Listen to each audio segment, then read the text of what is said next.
Okay. Good We are morning. live on YouTube. We're live on Instagram. Instagram always takes a delay. So if you're ever on YouTube and you're like, why are these girls staring at me? That is why. Good morning. Happy Monday. Happy Monday. Yeah. It's a Monday of all Mondays. Yeah, we made it through the weekend though. The weekend was beautiful, so we can take that win. The weekend was beautiful. My kids got destroyed with bugs. Like destroyed. Oh no. I know it's the Your worst. kids are bug reactors too. They are. They like welt right up. I've talked about it before. But I have a bone to pick. I want to start out Hear it. with Hopefully the it's not with me. no, it's with the community at large, actually.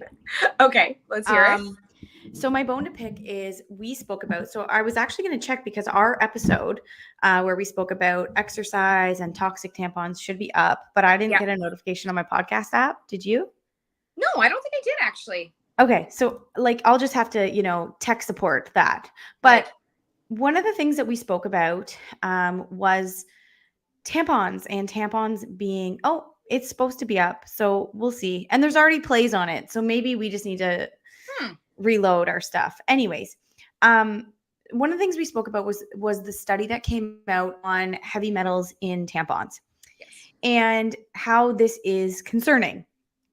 And we spoke about some of those pieces and just, in the spirit of educating everyone, we spoke about those pieces. And then later, Dr. Ashley and I became aware of some conversations online talking about how, this was fear mongering and the study had some flaws and therefore we should just not worry about it. Right. And so if you follow me on Instagram, you know that I already spoke about it and I did a post about it. So if you want more insight, go there. But ultimately, I wanted to bring it here because if you're just a podcast listener and you wanted some, follow-up conversation, I wanted to actually make sure it could be there because this episode will be up next week to follow that conversation. And so one of the things I wanted to point out is, number one, this is not the first study that looks at chemicals in tampons being concerning. Correct. Number two, the flaws with the study, in my opinion, were big fat nothing burgers in terms of what we're talking about on a larger scale. Yeah. The flaws with the study really had to do with the fact that they're like, okay, we found these heavy metals in the tampons. Okay, first of all, they were saying, number one, the techniques we use could have overinflated the amount of certain metals. Okay, no problem. But we did identify that there's no safe level of lead. And lead was found in all of them. So I think that's the first piece. The second piece of their flaw list was that, they're like, well, we don't know if it's actually absorbed by the vagina. And secondary to that, we don't know the health outcomes. I think I would argue that we have other research that shows us that the vagina is extremely permeable. And we do have other studies of other things being absorbed quite well in the vagina. And the other thing that we need to talk about too, I don't know if Dr. Laura is probably getting there, but the fact of the matter is research has to start somewhere. Mm-hmm. And oftentimes we don't have, and we're going to talk more about this today, actually, but we don't always have like the exact data looking at the exact health outcomes in like specific prescriptions. Sometimes what we have to do is extrapolate other research in hopes that it'll help guide decision making in the time being. I talk a lot about high impact activity and the implications on the pelvic floor and stuff like that. And I've also talked about how a lot of that initial research was actually on like Achilles tendon rehab. And we've had to apply it to the pelvic floor. And people are like, well, I don't think anybody would argue that those two regions are not the same. Of course they're not. But sometimes that's like what we have, right? And where we have to launch from. So I just this is where we talk about in evidence-based versus evidence-informed. And I would argue that as a practitioner, specifically in the alternative healthcare space, we actually cannot be completely evidence-based, and we actually have to be evidence-informed. We have to be able to take evidence and extrapolate that to what we are applying that to. We have to look at concepts. We can't say, like, the pharmaceutical industry has so much money to say this product, when we do this, has this outcome, and this is the trial, and this is what we're curing or treating. The natural health space doesn't have that luxury. And so we do. And also, We're looking at whole body healthcare. We're looking at all of the systems connected. So we can't just say that, this one thing is the thing that's going to change the whole game, right? We have to be evidence informed. And I think this is where a lot of healthcare providers get a little bit uppity, and especially like alternative. I'll never understand why alternative healthcare providers like go against each other. You're wrong. It's fear mongering. Like, I think it's so crazy that we all just can't take a step back and say, aren't these limitations like kind of laughable? Like, I think it's a bad take for somebody to say, we're actually not going to worry about this. And I've talked about this on my Instagram. I'm not someone who's like, everyone worry. I'm not the person that says, not at all, actually. Don't eat the shredded cheese because the chemicals that are on the shredded cheese. Like, I don't do that. There are lots of accounts online that do that. I don't do that. I think we can all agree that. No, Dr. Ashley and I don't do that. And no, absolutely not. And frankly, like, you can't, like, we talk all the time how you can't avoid all of the things, and you have to sit down and make decisions about where you're going to prioritize changes and what your non-negotiables are and stuff like that. Like, if you've hung out, I think even on the podcast, like, you will know that Dr. Laura yells at me all the time for my plastic containers. And my vow to her after, hearing the research and chatting with that, I told her, I don't have the money to go out and change all my Tupperware, but as these things break down, I will replace them with glass, stainless steel, blah, blah, blah, blah, that she'll approve of. So I don't have to listen to her yell at me. But, we all like have to make those individualized choices as we go along. And at the end of the day, we're just here trying to provide information for you. Absolutely not to promote fear, but just to open the discussion. And oftentimes we're opening up a discussion and being like, what an interesting study. Can't wait to see more and better research on the topic, right? Yeah. And the reality is, and we're going to talk about this in just a moment when I'm done, when I get off my soapbox. I think the thing is we need to think about, just like Dr. Ashley just said, what are your non-negotiables? For me, I look at a couple things. Number one, I will not put my food in plastic. For me, it's a non-negotiable. It's not worth it. I actually buy silicone bento boxes. I have a glass, like this is glass with like a cover on it. I have my stainless steel water. Like, that's my non-negotiable. My other non-negotiable is my water quality. If you guys already don't know, I drink reverse osmosis water at my home, and honestly, it's not like wildly expensive. If it actually tastes really good too. I drink her water. It's great when I'm at her house. Yeah, I'm gonna give you guys a ballpark, because a lot of people hear this kind of stuff and they're like, "Whoa, like what's a lot of money?" Right. We have one tap that is installed in our kitchen, so like drilled into the counter, and I think the whole thing was $750, and that was like one-time installation, and then we replace the filter like once a year. Yeah. So I feel like the filter is like maybe $150. I would say, all things considered, not that bad. But you can get now things like zero filter are also good. Anyways, I could go on. I'm not going to.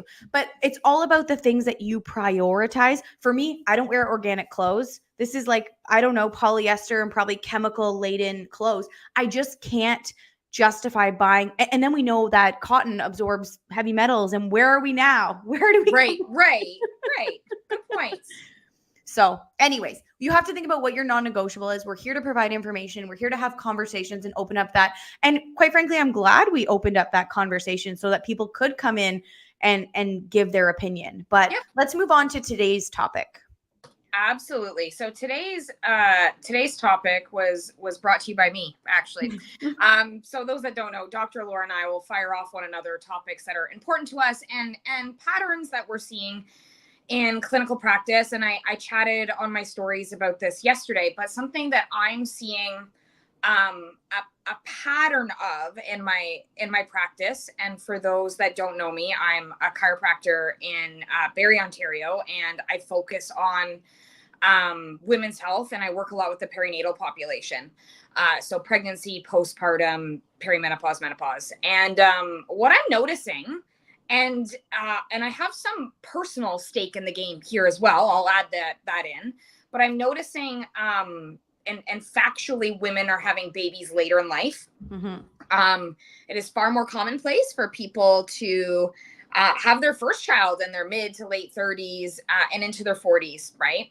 Yep. And then I'm noticing that a lot of those patients are giving birth, getting kind of through that initial postpartum period, and oftentimes floating right on into perimenopause. Yep. And it's a whole thing. And I wanted to really talk about this because statistically it's happening more and more, and we actually have some data to support that, and I want to chat about that.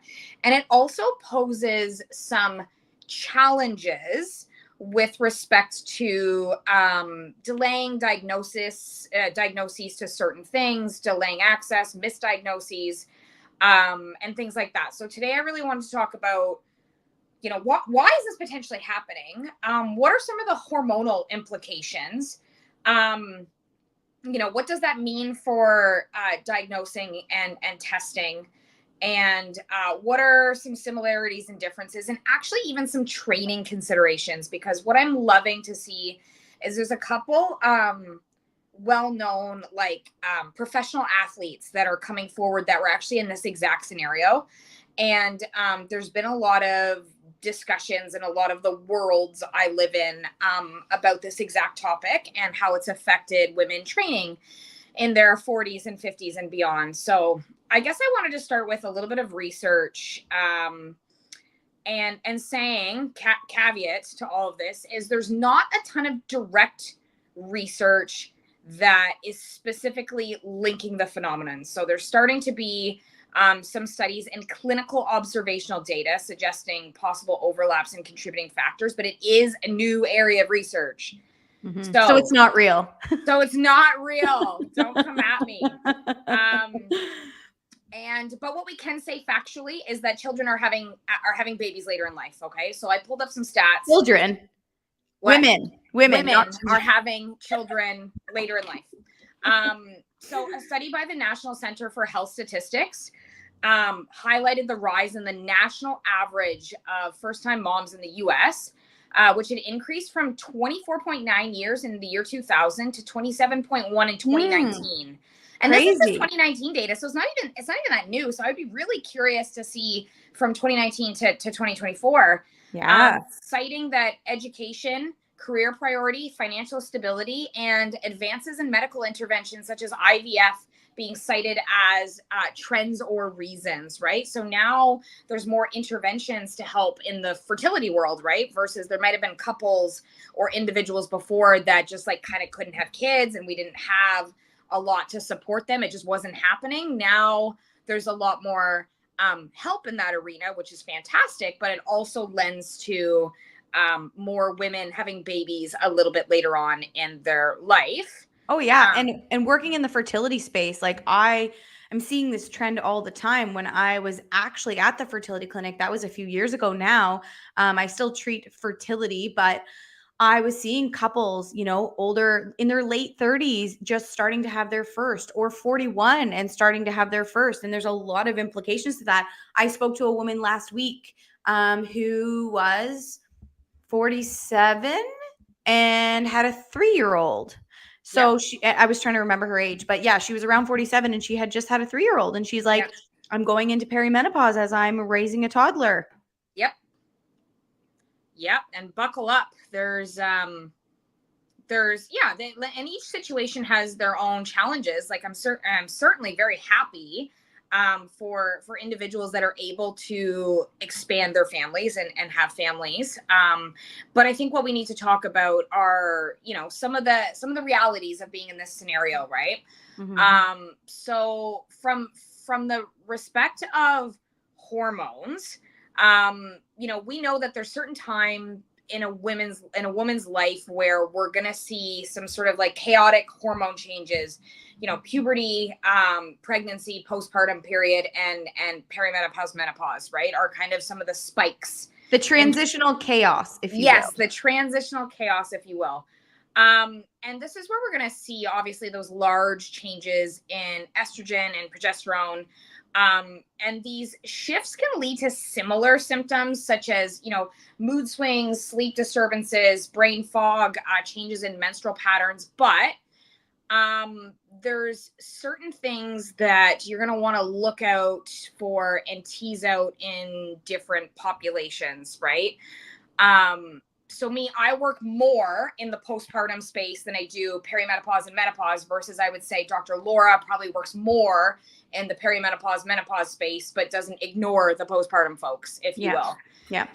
So what I can say is, the postpartum period can be, very physically and emotionally demanding, contributing to stress and fatigue in a different way.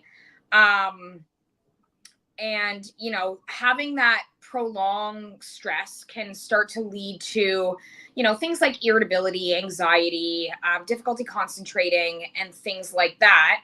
But oftentimes those are some overlapping symptoms of perimenopause and menopause as well. We'll also add that when you come out of postpartum, you essentially go into menopause with your hormonal changes. And then your body, the way I describe it to patients is like you just like tank down and then you're just like climbing back up. Right. And if you're at the age where you're also going to enter perimenopause, you're not going to climb back up as well. Or even maybe to the same extent. Right.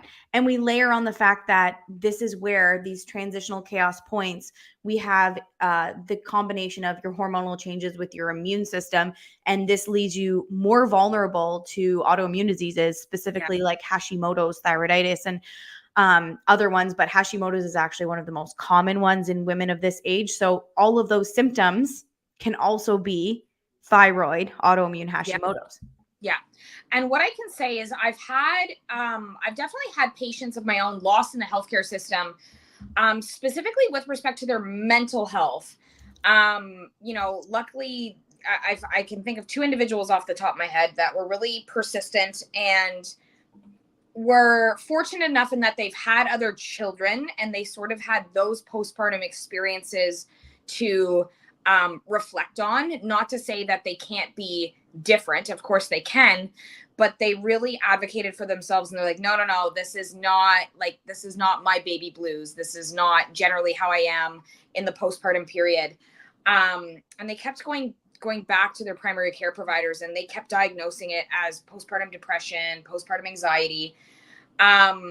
And the individuals kept saying like, no, like, I don't know how to describe it. One of them was quite an educated woman. She's like, I don't know how to describe it. Besides, it feels physiological. Like, I'll just be like sitting there and, I'll just like feel my heart racing and, I'll break out into a sweat and it just feels so uncontrolled. It doesn't happen in stressful scenarios. It's not when my baby's crying. It's, it's just not like the other times I've experienced this from the other end, from the postpartum end. And then eventually, they were able to, get some blood work, get some additional testing, some other investigations. And it was found that in fact, they were in perimenopause and it wasn't, at the very least, just, postpartum anxiety, postpartum depression. And let's also talk about how these two things can coexist as well. So we need to do our due diligence on both ends to make sure that possibly more than one issue is being addressed. Well, I have a couple comments. Number one is that it's an interesting phenomenon. I actually want to go to Instagram first. Someone commented, I'm a first-time mom and have been going to a lot of different mom groups. I've met over 35 moms who are 30 and over. So this is very popular. So it's definitely the new norm, which is what I had responded on Instagram. Yeah. And the other thing is when we think about perimenopause, there's actually no testing to identify and diagnose perimenopause. However, in this weird transition phase, it might be all we can do is to do some sort of blood work to see, like, is your FSH trending high? Is your estrogen trending low at the wrong times? Are you not ovulating every month? Like, I talk about the fact that, doing blood work is not necessarily helpful and it is not diagnostic for perimenopause. But understanding trends, I think, is really important, because if you're like, we do some data tracking in terms of LH strips and we test your FSH and we do other pieces of that puzzle, we can start to put together, wow, is this actually, what's happening in terms of the hormonal changes that we're experiencing? Is it just postpartum or is it perimenopause? The other thing is, how old was your mom when she had you? 29, 28. I think that was old for back then because my mom Yeah. was also like 27, 20. So my Yeah. brother, I think my mom was 29 and my mom was like 26, 27, I think, when she Yeah. had me, which was old for the time. Yeah. My mother had kids by the time Yeah. she was 23. Wow. Holy. So I think the challenges are as well. Like, think about, child rearing at an older age as well. Like, my mom says all the time, like, um, I could not deal with kids if I was, any older than I was. Right. And a friend of mine growing up, she had her her mom had her third child at 38. Right. And so that was a much different experience. And I think there's also the demand of being a parent to young children, and then also having the physiological changes, and all of those pieces kind of like piled on together. And it really Mhm. creates ultimately a shit show, for lack of a Yeah. better term. Yeah, for sure. But I'd like you to tell us a little bit about training considerations because I don't know anything about that. Yeah, I mean, I think that it kind of flows into everything else we're talking about in that healthcare providers, you know, you probably want to work with somebody who's used to working with this population. So like I said, there's a lot more research on runners in like the pelvic health world in which I exist in, and lots of overlapping and differences between the postpartum and the menopause population. For example, in both groups we see an increase in the likelihood of pelvic organ prolapse. And the reason Mm, being is because hormones are one of the contributing factors to the tone and the responsiveness, and the tension and contractibility of muscles in general. And again, the pelvic floor is a group of muscles that have a variety of different functions. One of those functions is keeping all of our pelvic organs inside of our body. So that's something where the two actually have in common. But where there's a notable difference is we start to see, and I forget the stat. I wish I knew the stat. It would be a helpful stat to have. But in our 50s and as we're going through menopause, we're seeing a marked change in our lean muscle mass. And this is where I thought this was quite interesting, more anecdotal type stuff, but where I think the conversation is trending and what's directing more people into research of this arena is a couple of those higher level athletes. There's a couple cyclists and a couple of ultra marathons in the pelvic health space that have often talked about, they felt like they woke up one day and all of their muscle had like disappeared. And and it notably changed the way that they had to train to be able to keep up to, relatively speaking, the same performance. But we do know that is a validated phenomenon in that we start to, in men and women, start to have a loss in lean muscle mass in menopause. And again, you have to look at that from like a whole system standpoint. So that is your pelvic floor, that is your large power generating muscles that we use when we run and cycle and things like that. I also find anecdotally that my perimenopause and my menopausal patients seem to get a lot more stress related injuries in certain settings. And again, I haven't really found a lot of data to support this yet. So this is just my clinical experience. But I find, my women over the age of 40, I would say, that are more engaged in like the F45 and the CrossFit style. So those are kind of like your HIIT, your high volume circuit, lots of rep, lots of load, seem to often end up with a lot of like tendons, strain injuries, and things like that. And I often wonder if this is a piece of the puzzle. And I have found that these individuals respond a lot better when we actually slow things down and take more of what I'll call a traditional strength training and almost like a bodybuilding style training where we're really slowing down the movements, focusing on lifting heavier, really intentional, really trying to actively connect with the muscle groups we're trying to work out, compared to kind of those more like quicker rush settings where you're just going for repetitions. And I wonder, and also yeah, probably taking part in exercise classes or programming where it's guided by someone who knows what they're doing in this space. yes, yeah, absolutely. You know, and like I said, the training considerations are different for each of the populations. So this is what I found in more of my menopause population. In the postpartum population, it's different considerations because we're actually dealing with active tissue trauma of the pelvic floor or the abdominal wall, depending on the birth method, right?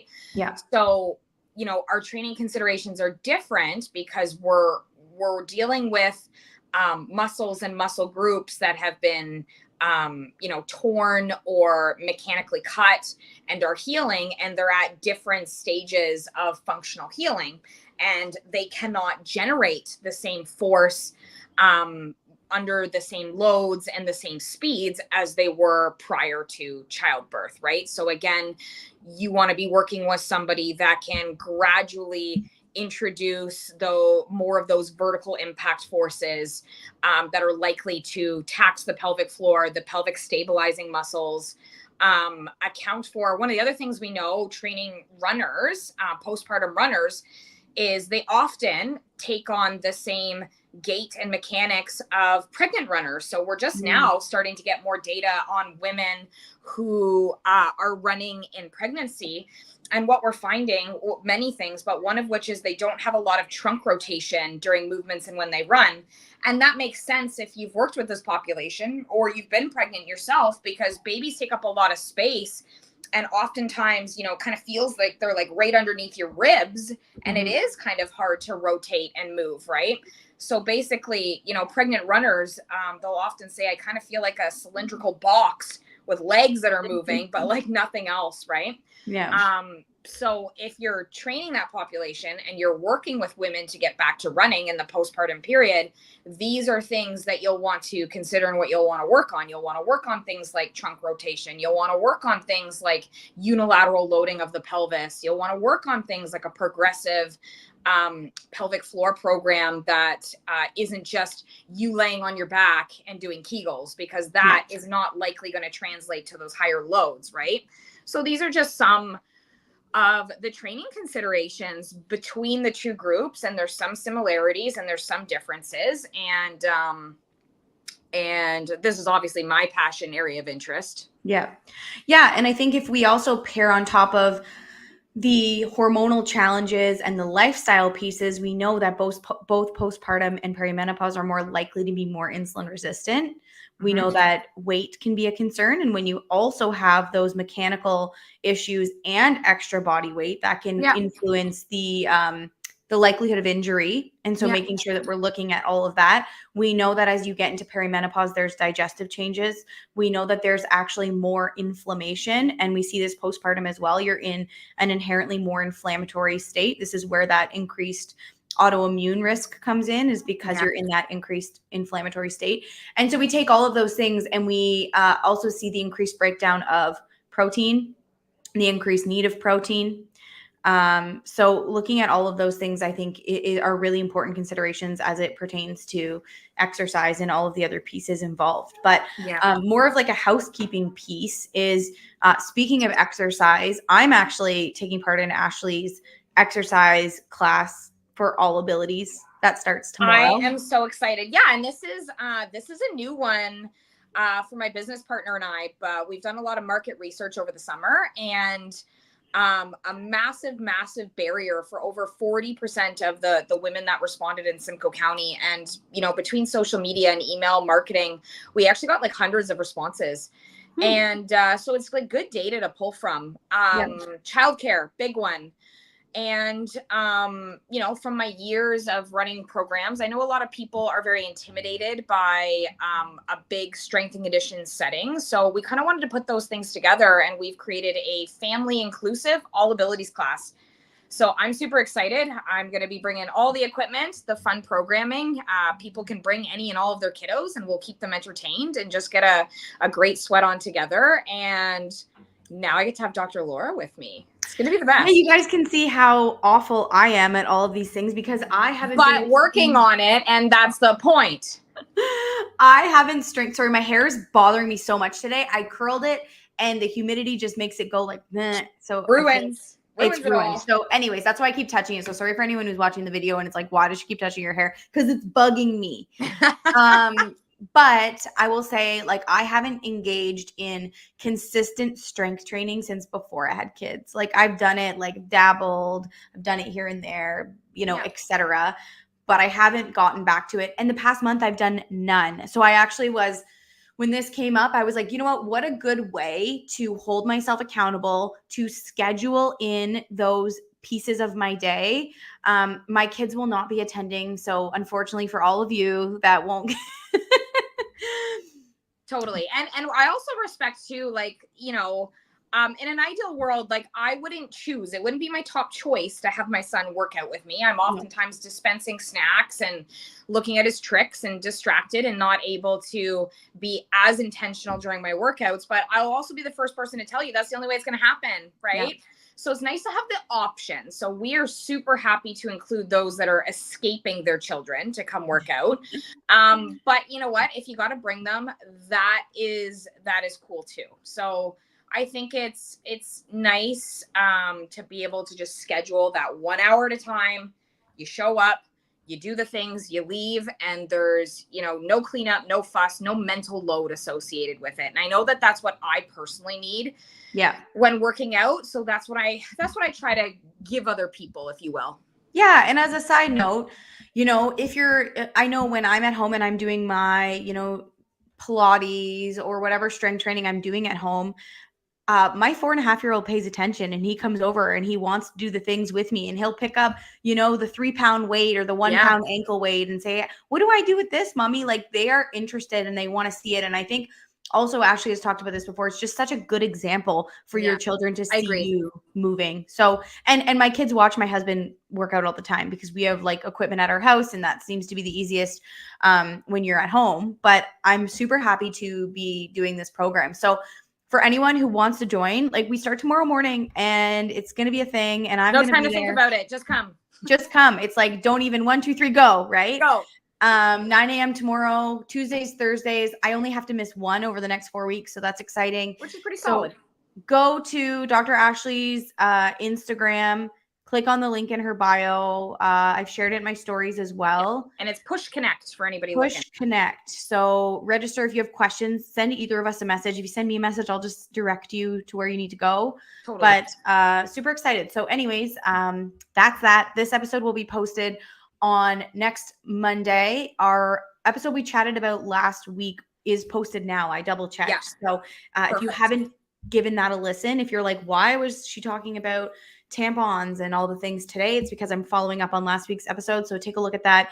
I think that we like coming live on Instagram. So if you happen to jump on and see us chat, that's great. The full episode will be on anywhere you listen to your podcast the following Monday, whatever day we go live. And I'll post some clips throughout the week on Instagram. But I think it's just best listened to on the podcast app. Yeah, I think so too. Or YouTube, but podcast app. Okay, cool. Thanks for joining, guys. Have a happy Monday, everybody. Have a happy Monday. Bye.